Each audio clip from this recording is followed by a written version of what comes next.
Σήμερα θα κάνουμε μια διαφορετική βόλτα. Δεν ξέρω αν το έχετε προσέξει, αλλά έχουν αρχίσει να ξεπροβάλλουν στις γειτονιές μας διάφορα pet shops με τα διακριτικά Akana Pro. Σε ένα τέτοιο pet shop βρισκόμαστε σήμερα και θα πάμε μέσα να δούμε ακριβώς τι γίνεται.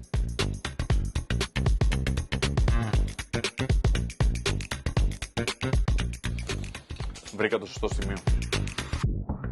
Έχω μπει λοιπόν μέσα, είμαι στο σωστό σημείο, όπως γράφει εδώ. Βρήκα τον άνθρωπο με την πράσινη μπλούζα. Έχω δίπλα μου τον Γιάννη, τον Akana Pro, που θα μου λύσει κάθε απορία. Πώς είσαι, Γιάννη? Λοιπόν, θέλω να πάω κατευθείαν στην πρώτη ερώτηση. Πώς διαλέγω τη σωστή τροφή για το σκύλο μου? Αν σκεφτούμε ότι ο σκύλος είναι ένα σαρκοφάγο ζώο και όχι παμφάγο, που κάποιοι θεωρούν ότι είναι, καταλαβαίνουμε αμέσως ότι πρέπει να τρέφεται με ζωική πρωτεΐνη. Κρέας, χαμηλούς υδατάνθρακες. Όταν λες λίγους υδατάνθρακες, δηλαδή. Έως και καθόλου. Άρα, πρέπει να διαλέξω μια grain-free τροφή, αυτές που γράφουν grain-free. Όχι ακριβώς, γιατί η grain-free τροφή μπορεί να λέει ότι δεν έχει σιτηρά, αλλά να έχει πατάτα μέσα που είναι υδατάνθρακας και είναι υψηλού γλυκαιμικού δείκτη. Βέβαια, πολλές φορές γράφουν ότι είναι ψηλές σε πρωτεΐνη, αλλά η πρωτεΐνη μπορεί να είναι φυτική. Είναι το ίδιο καλή με τη ζωική?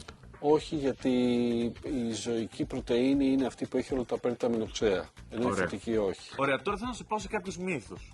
Πολλοί λένε, που ρωτάς εκεί από φίλους, ότι μην δίνεις πολύ πρωτεΐνη στο σκύλο γιατί μπορεί να του κάνει κακό, μπορεί να τον πειράξει. Είναι αλήθεια αυτό, είναι μύθος? Δυστυχώς υπάρχει αυτός ο μύθος και είναι κρίμα. Όπως είπαμε, ο σκύλος είναι ένα σαρκοφάγο ζώο. Αν έχουμε έναν υγιή σκύλο, δεν υπάρχει κανένας λόγος να του δίνουμε τροφή φτωχή σε πρωτεΐνη. Άλλος μύθος που ακούω συχνά είναι ότι εκεί που μένω εγώ έχει πολύ κρύο, εκεί που μένεις εσύ έχει πολύ ζέστη, τα σκυλιά μας δεν μπορούν να τρώνε την ίδια τροφή. Αυτό είναι κάτι που ισχύει? Οι διατροφικές ανάγκες ενός σκύλου είναι το ίδιο είτε μένει σε κρύο είτε σε θερμό κλίμα.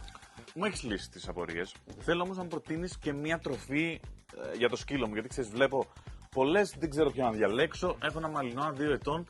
Σε ποια να πάω? Θα σου πρότεινα Akana, Grasslands με 70% κρέας, 30% φρούτα λαχανικά βότανα, 5 διαφορετικά είδη πρωτεΐνης. Καλά, διαβάζω εδώ αρνί, πάπια, αυγά, χαμός. Ναι, γαλοπούλα. Φάει φοβερά ο σκύλος. Ωραία, την παίρνω. Αν θέλετε λοιπόν και εσείς να μάθετε και τη σωστή διατροφή του σκύλου σας, βρείτε ένα Akana Verified Pet Shop, αναζητήστε τον άνθρωπο με την πράσινη μπλούζα, θα σας λύσει όλες τις απορίες. Για να σας βοηθήσω, στο description κάτω σας έχω βάλει και link με χάρτη για όλα τα καταστήματα. Γιάννη, πάμε ταμείο, τρώει πολύ, φέρει κι άλλα σακιά.